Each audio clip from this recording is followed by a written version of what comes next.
Hey folks, Matt McQueenie Mix Minus Podcast, Saturday evening, December 9th. I'm doing a little bit of a quick one here because on the back end of this opening, I bring Tim Castano back on.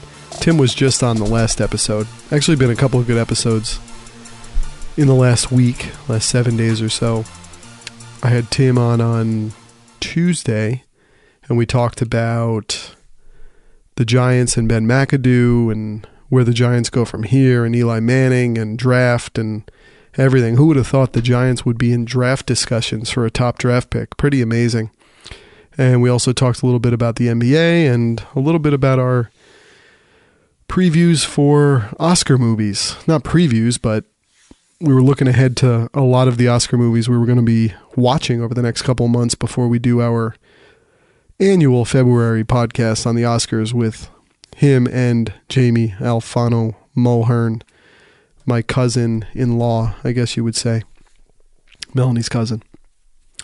But I usually don't like to go back-to-back with people, but Tim called me or texted me. No one really calls each other, but he texted me today and asked for a favor, and he said, could we do a podcast? So we did one remotely. I was here at the Sparta studio, and he was at his house in Summit, and I got him a good little mic there, an ATR 2100, so he plugs it in, and I brought him in through Google Hangouts, so the sound is very good. It almost sounds like we're in the same studio. And he wanted to talk to me because tomorrow night, which would be Sunday, December 10th, there is a new television show coming out on ABC, and Kristen Bell, the actress, is behind it, and it airs 10 p.m. Eastern Time on Sunday, tomorrow, December 10th on ABC. And it's a show called Encore. And the synthesis of what it's about is, so basically I'm reading the article from Variety. Belle is bringing her love of theater to the small screen with Encore, a documentary-style special she hosts and exec produces that follows one high school class 20 years later as they prepare to restage their senior class musical for a one-night-only engagement. I guess they went far and wide for submissions, and people could submit. I'm not really sure right now. I could read it, but I'm not sure who the class is. But the reason this has to do with Tim is because back in 2012, he created a show. He was in, I guess, the musicals in high school. And he got this idea of, what if we restaged this 20 years later, the same high school musical we did 20 years later with the same people. And not only do they do the show, obviously, but you kind of look at what happened in the last 20 years of their lives, where a lot of the personality traits they had then, where they are now, did they carry them over? Did they change? Did people become famous? Did people become rich? Did they go into interesting lines of work? And it's got a real good hook to it. It's a good story. It makes a lot of sense.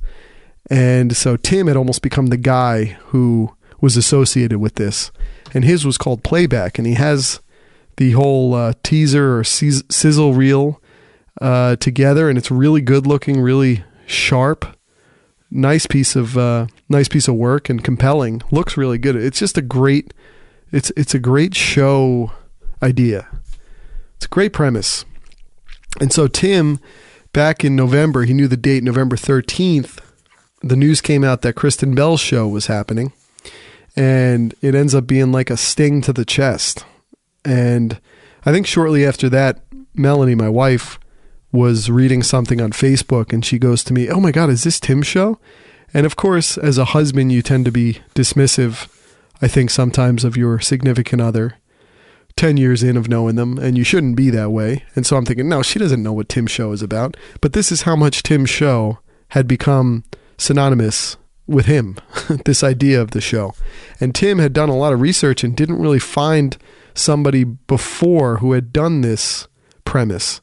And so when this comes out, it's like, oh my God. But anyway, Melanie saw it, and I'm reading it, and I go, oh my God. And I texted Tim immediately, and he's basically like, yeah, I know. I'm going through it. I'm looking at angles. So he was looking for basically any way to see if anybody who had come across his idea had gone and run with it, because it really is kind of a unique idea. I mean, once it's brought in front of your presence and you understand what it's about, it makes a lot of sense. But for whatever reason, the idea really hadn't been done.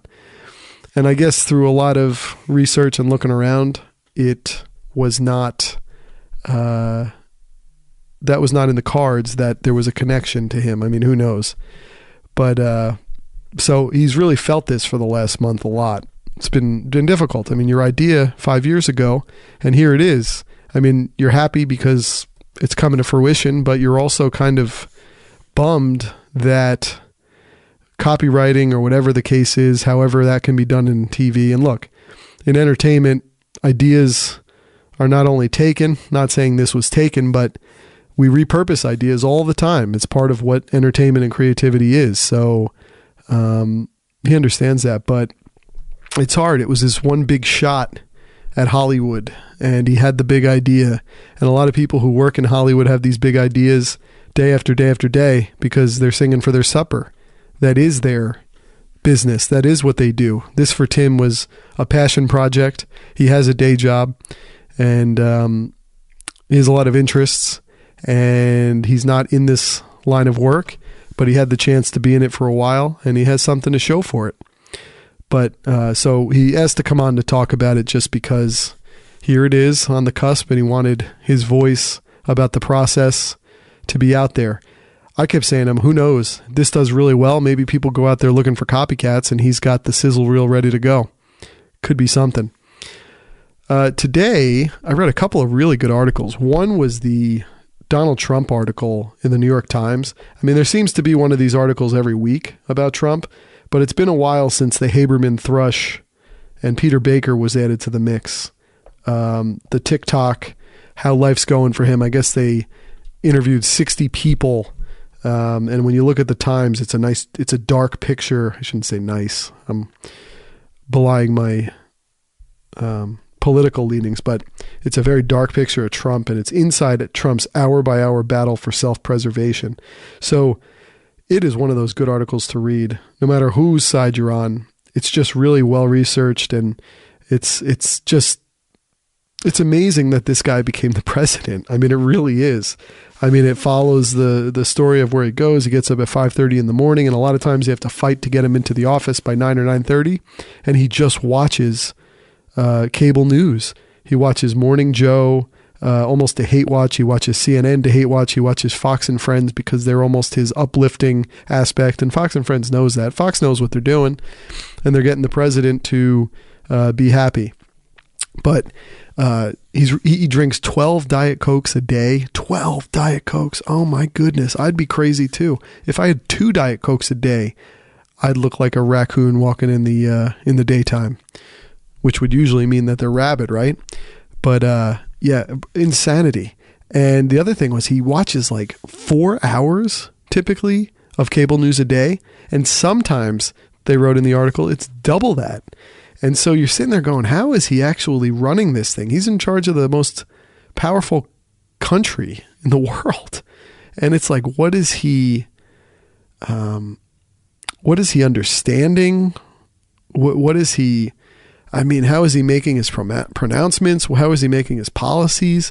And it's a weird aspect. I mean, they even talked to Pelosi, and she was saying, it's almost like it's like giving someone telling them they're in charge of the brain surgery and walking in and doing your first brain surgery. I mean, I'm not sure that's exactly what she said, but it's sort of like that. I mean, it's kind of like being in a plane and then saying, all right, and you run on a campaign to be a pilot, and you never think you're going to win. And then instead of becoming the pilot and then being trained, they're just like, all right, go in the cockpit. You talked about being a pilot, right? And you go in the cockpit and you're like, oh my God, hitting buttons, doing everything you can. I mean, it's kind of crazy, but it was a really, really good article.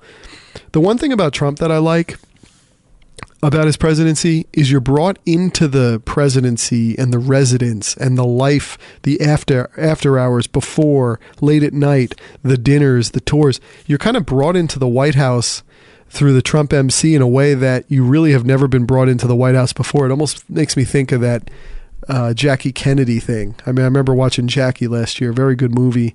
in the Oscar discussions, and she had that famous TV special where she kind of took people into the White House through television for pretty much the first time ever. And it was almost like a guided tour on television. And Trump, through these many stories, I mean, to me, it's fascinating to know when the president gets up, what he's doing, that he's laying on his bed in the morning, watching cable TV, tweeting at the television, calling his friends at night, trying to get reinforcement, trying to do. I mean, it's really a fascinating aspect for me, and it's one of the parts of it that has been, if I could take a positive aspect, I guess it is. But good article. I would take it. I would take a look at it. A lot of people are talking about it. But we said in typical times, we're not talking about a lot of stuff on Saturdays, but in Trump times, Friday, Saturday, and Sunday are a lot of the most intense days you have, because those are the times he's quote unquote off, and he's just doing what he does when he's off, which is just to tweet. And I mean, who DVRs cable news? I mean, that is pretty amazing. And he has some kind of super DVR, as they say in this article. The other story I read today was in the sports section, and it was about the Golden State Warriors go-to guy doesn't play a minute. And so it's their kind of traveling director, the equipment manager, and he's like this 44-year-old guy. Real good article. Just as I said, Trump takes you behind the scenes of the presidency. This takes you behind the scenes of the traveling circus that is an NBA team. I got the chance to do it, as I've said many times, for parts of a season on a long road trip, and the equipment managers almost do that. That's when they come to play. That's almost their home games. Like, that's when they're fully on the clock working, and they're traveling. They're not sleeping. They're sleeping on cots. They're at the beck and call of the players. They're making sure laundry's done. They're making sure the food is bought. They're making sure they're almost like the presidents, or as we talk about Trump, but presidents or really important people, CEOs. They have these body men. They have these people who are with them all the time, who make sure all of their needs are taken care of. They have their water here. They have their Diet Coke here. They have what they like with this. These equipment managers or directors, in this case, are the body men for an entire staff and team of a professional sports organization. I mean, it's absolutely amazing to think how absolutely all-encompassing that job is. I mean, it's crazy. You're at the beck and call of all of these highly powerful millionaires, 100 millionaires, especially when you think of the Golden State Warriors. And I was thinking, reading this story about, and a lot of good tidbits, like the fact that Zaza Pachulia hates leaving an arena with wet hair. So this equipment director has to actually put a hairdryer in his locker, so it's there waiting for him, because he will not leave with wet hair. But like all these little things, and that's Zaza Pachulia. I know he's a starter, but he's Zaza Pachulia. He's making a couple $1 million. He's not Steph Curry or Kevin Durant or Klay Thompson or Draymond Green. But right up and down to being on the road and having the back-to-backs, and how that works, and how quickly he has to mobilize all of the gear and the equipment and the traveling suitcases and bags, and he has to go to the supermarket and get all their food and their wines and their beers. Like, they had Steve Kerr drinks a Negro Modalia, that famous Mexican beer, and then they were saying Ron Adams drinks a Peroni once in a while, so the guy like has to have it on ice in the case that Ron Adams wants it. He doesn't always have it, but it was really in depth. It's one of those great stories that a New York Times can do that's not covering the day-to-day of a team, but it's almost better because it takes you behind the scenes. It gives you the feel of what's going on there.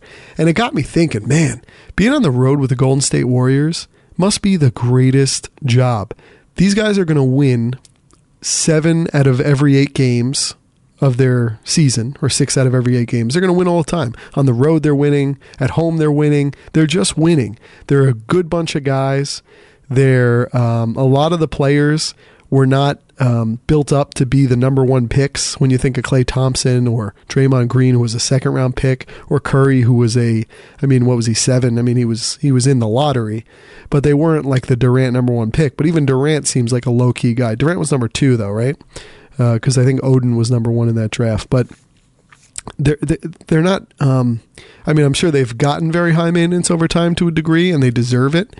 But it seems like a good group to be on. I mean, I remember being on the road with the Nets, and we were on a 9-game losing streak, and it just gets it gets gross out there. Like you almost don't want to look funny at a coach, or you're not sure what to say all the time. You're not sure if you should make conversation because their jobs are on the line. Their lives are on the line. Well, not lives, you know what I mean? Their jobs are on the line, which is their livelihood, in the way that they, like, those losses add up and they could be gone on the road trip. They could be fired. And then you're getting on a plane and an assistant coach is the interim. Like, it's insanity. But when you're on the road and you're the Golden State Warriors, nothing could go wrong. I mean, sometimes they drop a player, they lose this player, they'll be down a couple players for a game, they still win.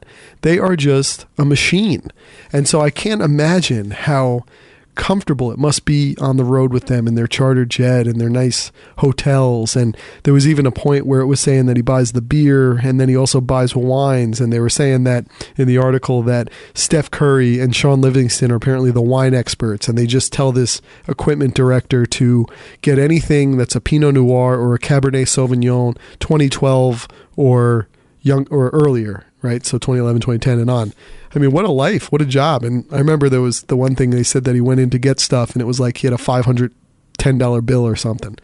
And it's like, you don't really want that job because that job is really hard. I mean, he had to be on top of so much stuff when you read this article. It was very fascinating. It's very good. I've had a good run with the Times a little bit lately. It drops off a bit in my reading because I focus on the New Yorker. It's my must read each week. And that thing's long. That's like 100 to 110 pages, long form articles. So over the week, I end up finishing that. Then I listen to The Economist, read The Economist. But the Times can be really good. I read a good article last week on Sean Hannity. I think it was a New York Times magazine feature.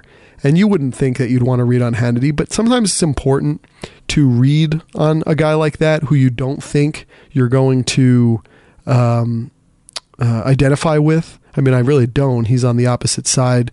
He believes in a lot of the angles that I don't quite believe in. And you don't know sometimes, even reading the article, whether that's for show, whether that's just playing to an audience and playing up an audience. I mean, he has an amazing following. They were saying in this article, which was a very good one, it's important to read these things because you need to be exposed to the other side. You need to be exposed to the reasons why people believe a certain way or why they do something, or whether it's influenced by being a news personality who has to drive ratings. But this article is really good. I got a couple of really nice ideas from it. One, first off, I like this idea. So he has a radio show during the day. I guess that's on WABC. And then at night, he has his Fox television show. He apparently doesn't spend very much time at the Fox television show. He really gets in there on time and leaves right at the final bell. He uses the radio show... excuse me, got a little cough still coming back here. But he uses the radio show as kind of the way to bounce ideas out there to see what the people are saying when they're making calls in. Sort of like when you're listening to Mike Francesa and the sports calls. The calls can drive the day based on what people are amped up about. And so he uses that to kind of test drive ideas to see what the populace, his followers, are really heated up about. Because heated up things are what people watch for. And he has apparently 13.5 million listeners to his radio show. That is pretty... Yeah, you know, hats off to the guy. But he uses that as a test bed, and then he kind of refines the ideas. He does a lot of the writing for his show from the radio studio he's at because he doesn't want to be bothered with the TV thing. So he uses that quiet time at the radio. I love this. And kind of refines the idea, gets the show written, gets it all in place, and then rolls into the studio.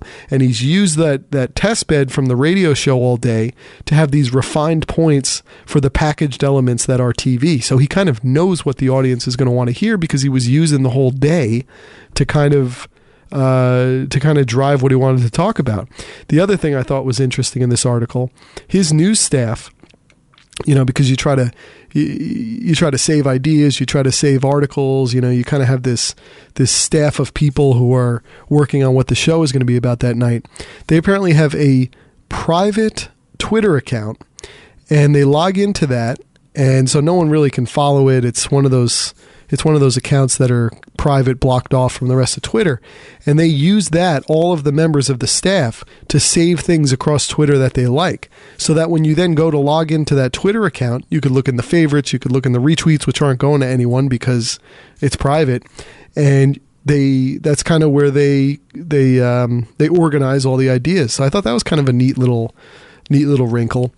So a lot of good stuff I've been reading there. And that was a nice article too. They're long. Those New York Times features are almost like New Yorker features. They're like 40 minutes to truly dig in and read, but you get a lot of good nuggets out of that.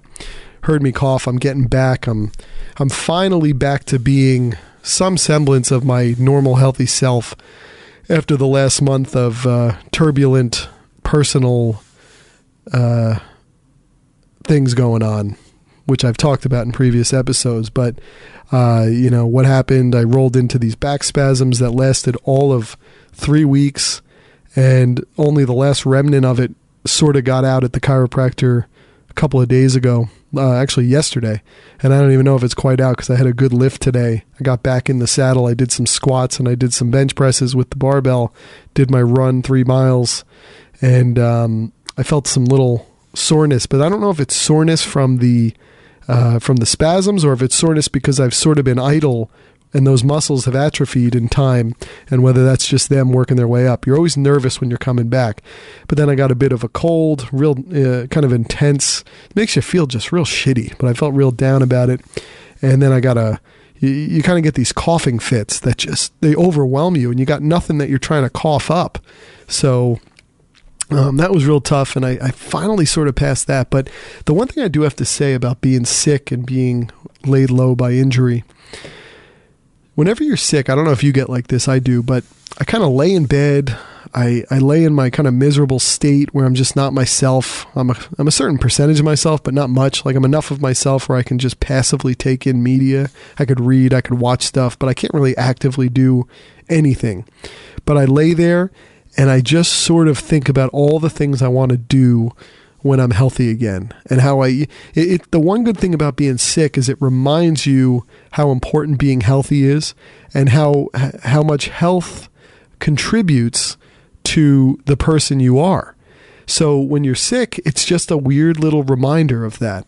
But I had this idea, almost a self-improvement thing, where I think all of those things, and I hope I'm not the only one saying this, because then I would not be giving a very good recommendation, but whenever I'm sick, all I think about is, man, when I'm right, I'm just going to do that. I'm going to go for that professional opportunity. I'm going to knock out this personal thing. I'm going to go for this goal, for this. And I never write any of it down. I was like, you know what you got to do when you're in this state, so you can remind yourself, because by the way, the minute I felt better, you're just yourself again, and you like forget how it was being really in a bad place. But I think if you're in these states, you should write down every time you get a thought that's like, I'm going to do this when I'm healthy, and then review that the minute you're healthy and go after some of those goals. It's almost like in-year New Year's resolutions. So you start to, at the end of a year, feel bad about all the regrets. You feel bad on the things you missed on what you didn't do. And we always use the new year as the time. We think it's a refreshing aspect, even though it's just the same continuum of life, but we use it as a marker. We use it as a thing to springboard into the next year, that the next year is going to be a better us. Well, this gives you a chance to not have to wait around for each year and then be let down when you 10 days into the next year revert to some basic form of who you've always been. With this, you're sick. It reminds you, I was sick for a while. I was not working out because of my back. Then I'm sick. All of it is hard, and it just conspires upon you. You should write it all down, and then when you're healthy, knock those things one by one. Remind yourself why you wrote those down. Remind yourselves why it was important to remember when you're healthy, why it was important that those items were in your mindset. Because there's almost something to that. There's something to having having pain kind of build a wall around your normal self. There's something to jump off of that. It could make being sick more of a useful activity, being injured more of a useful activity. I'm going to try it. I still haven't quite conquered the world or applied to every new job I want to, but hey, let's do it. But let's remember that. I'm going to remember that next time. The other ridiculous thing, this is going to be disgusting, but this drove me nuts.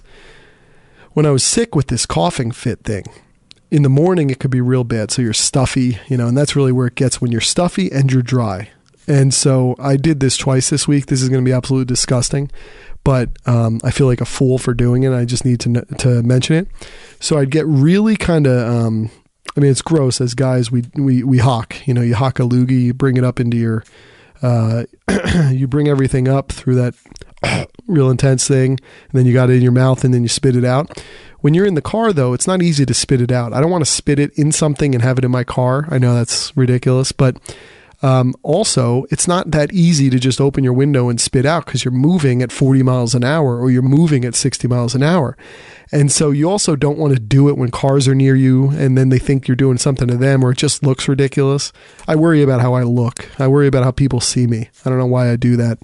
But so twice this happened on Route 15, which is the main highway leaving Sparta on your way to pretty much anywhere you want to go. Hooks right into Route 80. And Route 80, as we know, goes all the way from New York to San Francisco. One highway across the whole country. You could go across it in 4.5 days if you don't really sleep. Or maybe quicker if you, I don't know. I've done it in 4 days. But I'm getting on Route 15 and I'm like, all right, I got it all here. I got to get it out because you can't swallow it back. I know it's gross, man, because you swallow it back, it's right back in the system. You're going to start coughing. It's going to make its way back up anyway. You learn that over time. When you're a kid, you don't. So both days this happened, I opened the window and I went to expel it out of the car. And both times I did it, the wind, because it's been windy, cold, shot right back and plastered it against the inside of my car. So the inside of the door, you know, where it's kind of vertically flat, adjacent to you. Gross. Up and down the thing, and then you got the wind shooting it around. Absolutely gross. So I'm looking for napkins. I'm on the highway going like 60 miles an hour. I'm trying to wipe it down, but that stuff is like I don't know what it is, but it's like tar, the way it sticks to the car, and you're just like, oh my God, this is gross. And so I end up cleaning it up, but I'm disgusted. And then the parts that even did get out are all over the side of the car as if a bird shit on my car. Real fail, total fail. So 1 or 2 days later, I think I'm gonna vanquish this foe. This time I'm gonna get it. Open the window again. Big huge thing of wind. I spit out. Boom, up against the same part of the car, and then I try to. This is gross. I tried to flick it off. Well, you know what? The wind took that, flicked it right to the back seat of the car. So now it's like blood splatter analysis, but with phlegm. So now this thing, I could see it almost in like Matrix time. I flicked it, the wind took it, plastered it against the back seat. So now I'm like, God damn it. And I still got 45 minutes to my ride to work. And I'm like, this is going to dry. This is absolutely disgusting. And so again, I'm like trying to clean. And I get to work and I had to literally get napkins, clean the side of my inside of the car. Then the whole outside of the door from the front to the back has several long lines from my time. It's as if, again, bird crap. Then I have to open the back door and I have to clean the entire back seat, which had a nice perfect hit. I wish I had that kind of aim in other games. I mean, oh my God, how embarrassing. Good thing I was alone in the car. Good thing I did it when no other cars were around, because, man, that would be one of those things you're telling stories about at the bar that night that you saw some person just spit into their car. Ridiculous. So, with all that, let's go into the part of this podcast where I'm going to talk to Tim about his TV treatment that he did, his script, his big shot at Hollywood, and the same premise for a show that 5 years later will premiere on Sunday night, December 10th, with Kristen Bell attached to it, called Encore. Tim's was Playback. Let's jump right in. It is Saturday, December 9th, 2017. Only a little more before we're saying 2018. And tomorrow night, Sunday, December 10th, will be the Encore episode of a new show called Encore, which Kristen Bell is behind. And it's a very interesting story because I know somebody who kind of came up with the story. We're not going to say anyone took an idea or anyone did anything like that, but Tim Castano, who was just on, but he has to come on. We'll talk about it a little bit. Tim, why don't you kind of break down what's going on here and why I'm rambling like this? Oh, no, I appreciate it. Thank you, Matt. So November 13th of this year, I received a text message from my friend, and it read, have you seen this? And he attached an article which was announcing Encore. And that's a show in which former high school classmates will get together for an encore performance of their old musical theater production. great idea. Now, why was he sending this to me was because since 2012, we've been actually working to develop. We've been actually working to develop the same exact concept. And so good news, ABC's finally airing the concept. Bad news, the triumph is diminished slightly by a not inconsequential detail because it's not our show. There's obviously two sides to it, right? I mean, well, the idea had legs, and two, your first thing is like, wow, man, something in entertainment which isn't necessarily my forte, even though I love to consume it. I had this idea, and you're sort of like, well, that was my idea. What the heck, man? Yeah, and I've been asked a lot about it. Initially, as we've discussed on this very podcast, I'm not on social media. So apparently, some of our cast members from the show discovered this. I guess one of them in particular is in the industry. So she had read in Variety, I think, that the article announced Encore. So she, I believe, contacted the other cast members on social media, and then it found its way to me. And so since then, been getting a lot of questions, first initially from the cast and then from others who, even you, I remember you contacted me, I think that night or a couple of days later saying, hey, what just happened? My initial response, some people thought like, okay, Tim's about to go bathe with an electrical appliance or something like that. It was not that at all. It actually was, I'm not all that surprised because it's a fairly obvious concept. And in some ways we were surprised early on that no one had thought of it sooner. So that was my perspective. I spoke with a number of people in the industry whom I've worked with on this project since 2012. And, some of the responses I got were as expected, which is, they shrugged and said, this happens all too frequently. This is a common occurrence that you'll find in any type of production, whether that be scripted or reality, take your pick. This is it's the business side of show business. So consider this your initiation. A few others were like, nope, something's wrong here. This is peculiar. They were more conspiratorial in their interpretation. And that's, individuals who work in the industry. So don't really know what to take from that. I mean, I'm more inclined to believe, that this is just the way the system works and it's the way it goes. So, nevertheless, a lot of, as I said, people were reaching out, cast members in particular. And after just my initial response of not surprised, I did feel terribly about the cast. I feel like I let them down and all the people who sort of worked on this with us. And, that was just my second response. Like, these people who came along for this ride. I joked even the day that we filmed, I felt a little bit like Kermit the Frog in the Muppet movie where, he's leaving the swamp and he has this idea and he picks up the bear and he picks up Rolf the dog and like these different characters who sort of like share his dream and his vision. And that's what I kind of felt like even Kermit the Frog in the Muppet movie feels like as if he leaves and lets them down at one point. So I experienced that all over again. I then did obviously like reflect because almost everywhere I go now where people know that I was involved in my project, which is called Playback, by the way. I think the one that's airing tomorrow is called Encore. Ours was called Playback. And same exact idea. I don't know what their structure is, our initial treatment. So the way the process worked is taking everyone back is in early 2012, I had an email exchange with a friend of mine with whom we had been in plays together in high school. And he was catching me up on where some of the other individuals had been and what they've done with their lives, and really interesting stories. I mean, a couple of them went on to become well-established punk rock musicians, and some are in the military, some are educators, some work in social services, and I raised it as a rhetorical question, even in the exchange, like, wow, what would it be like for all of us to come together again as adults since we've matured in so many different ways? And it basically wrote itself from that point. I was like, wow, that's actually fascinating. And it's fascinating not only just because it's fun to bring everyone back together, and you have the reunion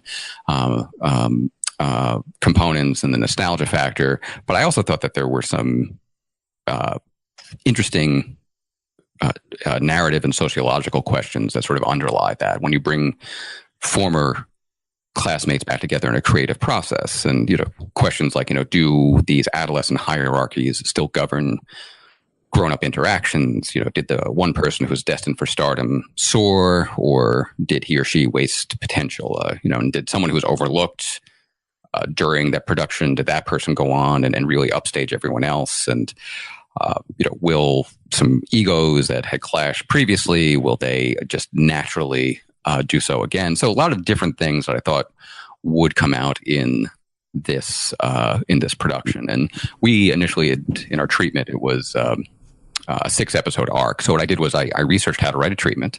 I did not know. First off, the thing I would say, which kind of ties into what the show with Kristen Bell that's coming out tomorrow. So when this idea comes to you, the first thing you obviously do is look for past precedent, right? You look to see if it's been done, if someone has a treatment for it. Is that easy to find? That's what you do, right? So speak to that. And then is it eeasy to find if someone did? No, yeah. So initially, you just do a quick search, as anyone does in Google. Next, as I said, researched how to write the treatment, because that's a fairly simple process. It took me it was probably the easiest writing assignment I've ever undertaken. It just, just flew out, and had the treatment, registered it with the Writers Guild, and which, by the way, doesn't do anything in terms of protection. It just is a step that you take.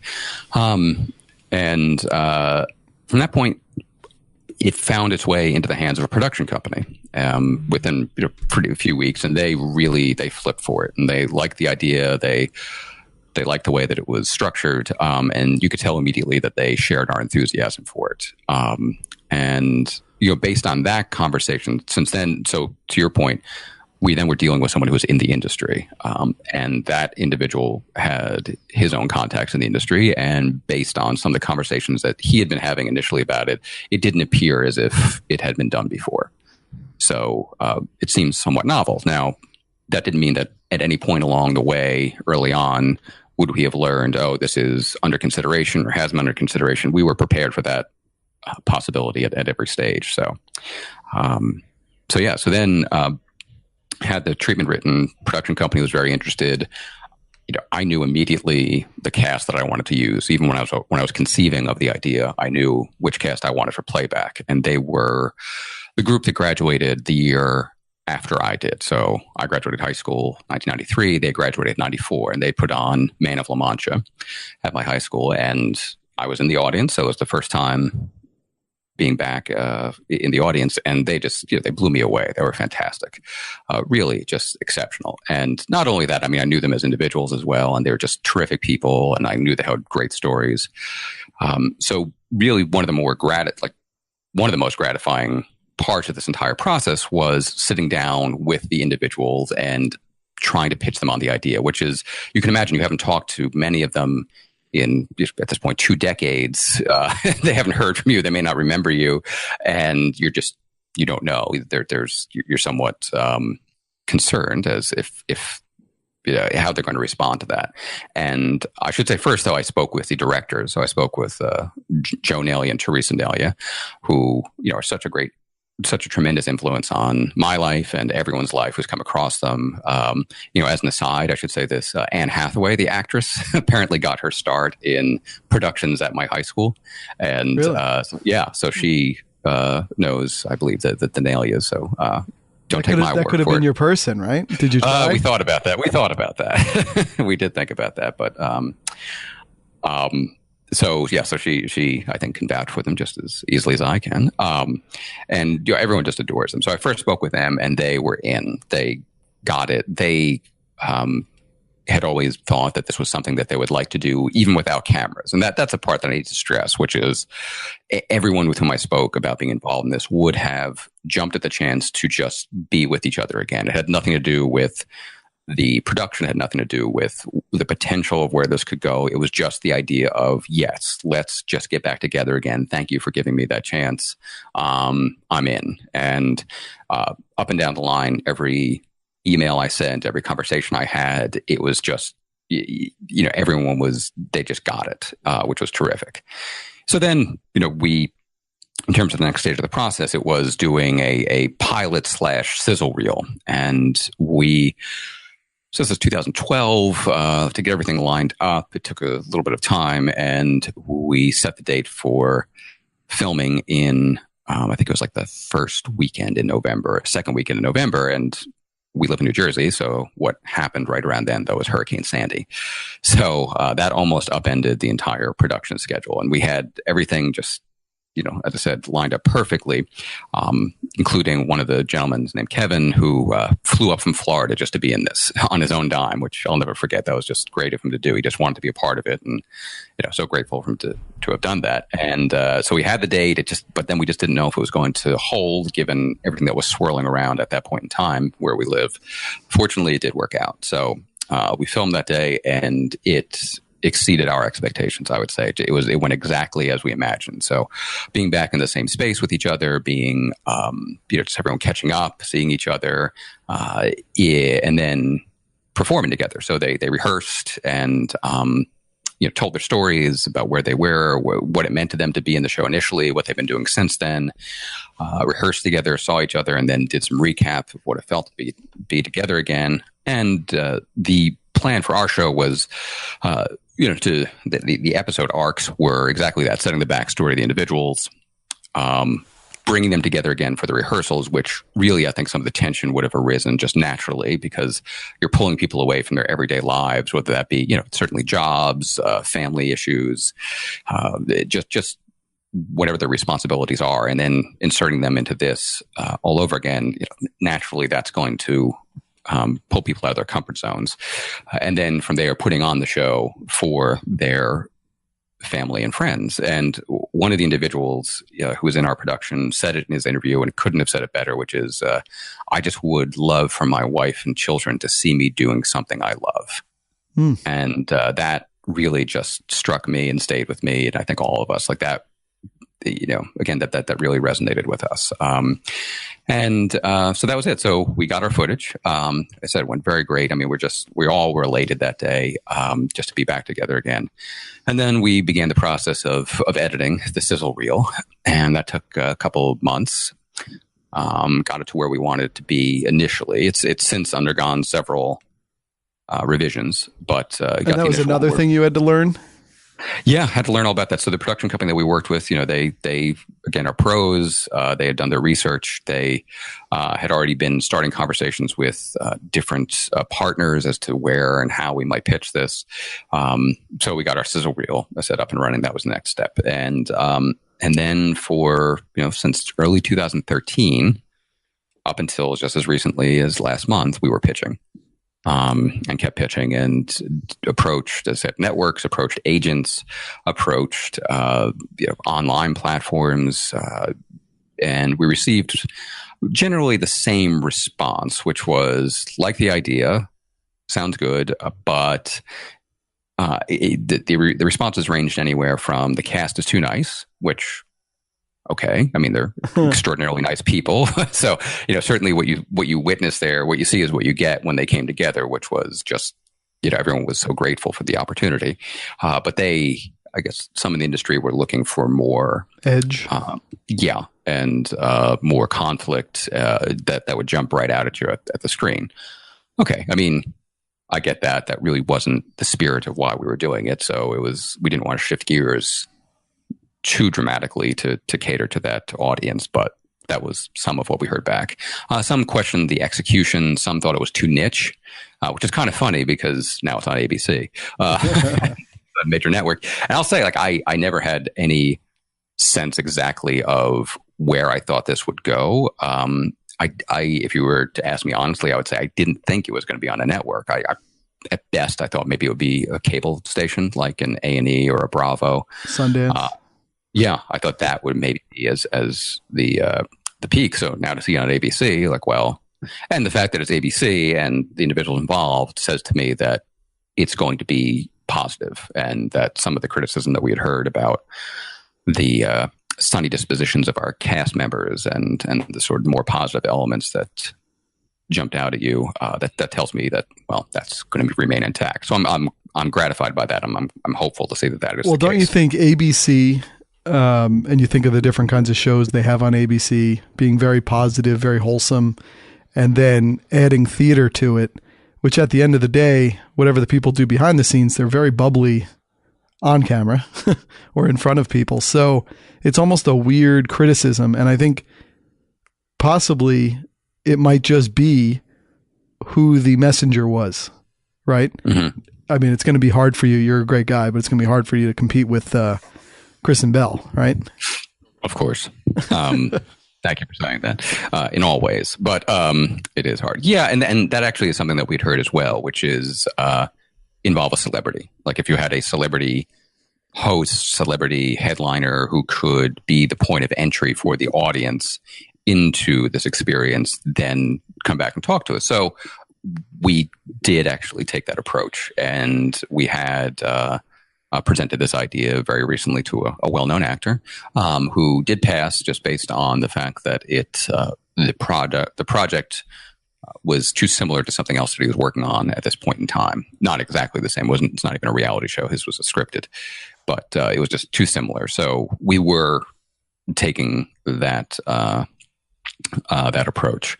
And I'll say that when we last talked, our production team, we over the summer, early fall, I think our plan of action was let's give this one last chance in terms of making traditional pitches. So going to whomever, whatever context we had, just seeing if this was still of interest, if we somehow could get the hook that way. And then at the end of this year, 2017, if that didn't lead anywhere, we're just going to put it out ourselves. And we're going to film it as we intended and release it either as a documentary, so condense it from sort of the 6-episode format into like a 60-minute or 90-minute documentary, or maybe even as a series. So we'd started to work up budgets as to how much that would cost to self-finance and put it out there, because we just really loved the idea. So it wasn't even so much about, okay, we need a network to pick this up. It was like, you know what, we just love the idea and would love to see it actually go somewhere, and it is. Were you on the front line of the pitches? Did you find that it was a very foreign feeling kind of meetings to be in? Did you feel like I would say more aggressive or? No, I mean, I'd say there was a diversity in terms of the pitches and the formats and how they went. So in terms of like the sitting down with the network and pitching whomever it might be, I did not participate in those sessions. So my conversations were more with contacts, either friends of friends or you should talk to this person. Those discussions, and where they usually would go is those individuals then would put it through whatever process that they typically work through. In some cases, in one case it was, well, we have an idea meeting every month with our production company or with our agents, and we'll surface it there and see where it goes. And I'll get back to you. In some cases it was, let me make some calls. I have connections at, this outfit or that outfit, and let me get back to you. And that's then where we would get the feedback about the idea. Should almost do like a live blog of the show. Yeah. We'll see if I watch it. So everywhere I go, even just this past Wednesday evening, I was at a holiday party, and individuals who knew that I was involved and knew that this was coming, because I guess they had seen promos and commercials, were like, "Oh, are you okay? Is everything all right? Or or this?" And it's nice of them to, and I'll say that about the cast too, that all the messages I got back, they were concerned for me. They were concerned about my stake in this process, whereas I was concerned about them, and I felt like I had let them down. So, it speaks very well for them and just how selfless they are and what terrific people they are. That was their initial instinct. I'm actually okay with it. Someone says that, this is your introduction to harsh reality television. That being the case, like if reality television by definition depicts reality, then it also stands to reason the creation of reality television also represents reality, and even harsh reality. So you should release it. You should release it at, when does the show tomorrow? 8 or something, or 9? I'm not sure. Not sure when. You should release yours at the exact time. The exact same time. Buy like keyword advertising against it. Do all that.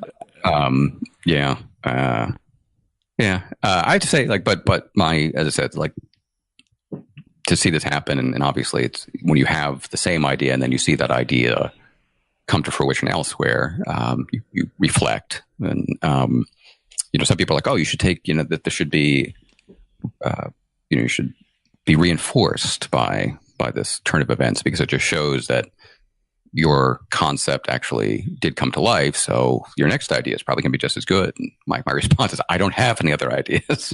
That was my idea. Well, isn't that the difficulty with something like this, that when you're the outsider, yes, you read up on all the stories of the outsiders who made it, and then you look at this in terms of being an insider, and the kind of internal disappointment you reach when you realize that the people who do this are coming up with ideas, not saying yours isn't novel and wasn't something, I mean, that even looks like it might have been before its time, but that they're like, their jobs are generating these on like a weekly basis, right?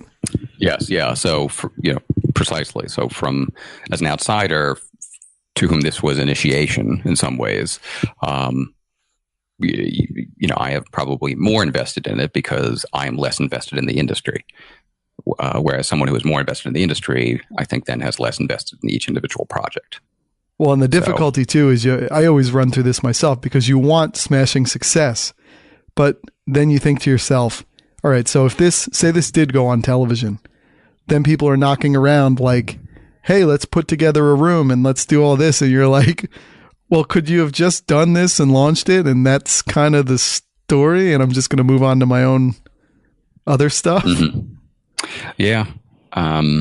Yes. Yeah. It's interesting. So, I mean, yeah, I have to say though, it's all become easier to accept, just because, as I noted, we really did believe in the idea and we loved the idea. And without hesitation, it was, unconditional love for the idea. And we surrounded ourselves with great people. So I would not have wanted to work on it with anyone else other than that cast and our production company. And then, we took our best shot. So we really did. Now I can look back and I have some regrets, and I regret that maybe we didn't drive harder and faster. Maybe we should have just distributed it ourselves immediately as opposed to just sort of waiting. But isn't the difficulty that you have to be true to your own personality too? And that situation was probably how you are comfortable kind of running things, right? You're not boisterous and bombastic. I just wanted it to sort of, and everyone with whom I spoke who works in the industry seem to have a more laid back attitude about, because they're in the flow of ideas and things are in various phases of the creative process. So there's not really urgency. No, you want to see it happen. You want to see it get done, but I want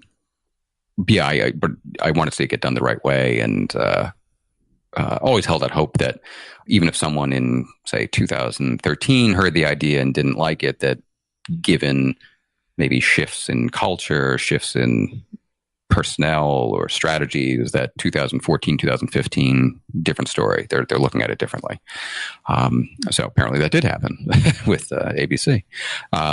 So I do regret that. And as I said, I regret that our cast won't have the opportunity to perform, because they were great. And I regret that a bigger audience won't witness just the adoration that we have for, as I mentioned, the directors, Joe and Teresa Nalia, because they left such a remarkable imprint on each of us. So, well, the beauty of this is that, let's say the encore version is a smashing success. In some ways, the disappointment of somebody getting to the idea first might make people looking for copycats be in a position to go, oh my gosh, no one else. Oh, these people have it. There's always that possibility. One never knows. Yes. Yeah. One never knows. And, we'll just see where it goes from here. But, I love the idea of Playback. I really do. I still do. And I hope that the team behind Encore does highlight the features that made it so worthwhile for all of us. And and hopefully that comes out. And the final thing I would say, from a personal standpoint is that, and you find this as long as you're willing to learn from these things. And I mean, you are the type of person who would, but when you go through these kind of new experiences, they kind of add and assimilate to the product that you are yourself. And who knows how this parlays into the next thing you could do, or now you're seen as more of a multifaceted individual for a job you don't even know is out there right now. And when you add all this mix together and you bring in different aspects, it can kind of end up in an unintended place that might be better. I like your take on it. I believe that. So, it's funny you mentioned how this experience could definitely will influence whatever the next experience is that's similar to this. This, in fact, was actually driven by another experience I had before this, which this is going to sound a little off the beaten path. But do you remember the television show Monk? I do. Yeah. Yes. Yeah. So I was a big fan of Monk. And Monk, many people may not know this, was actually written in my hometown of Summit, New Jersey. So the writers, Andy Breckman, had his office in Summit. And if you walk down Springfield Avenue a number of years ago, you would see actually outside on the office, it said Adrian Monk PI. So I actually had an idea for a Monk script. And I thought it was a pretty interesting idea that it worked. And I actually wrote the script, wrote it out, and I got 2/3 to 3/4 of the way finished. And the show was canceled. Now, I mean, in my idea, it's like, wow, maybe I can just drop it off at the office. I mean, it's kind of an amateurish approach to things, like, oh, maybe they'll like it and who knows.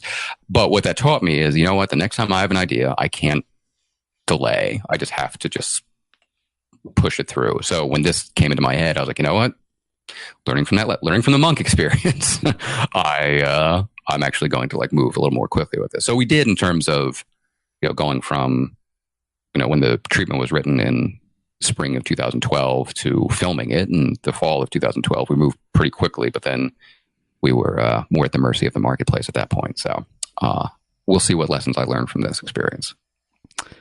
All right. So you feel a little better, Tim? I'm going to be okay. As I said, I may have stumbled into a pseudo-syllogism that proved the existence of a higher being, which is God hates me, therefore God exists. But there you go. I'm going to be okay. But no, thank you. It's, as I said, grateful to everyone who was involved, who helped me with this, family members and friends in the cast. I'm grateful to, just everyone who listened to me along the way and humored me and, loved the idea, took our best shot.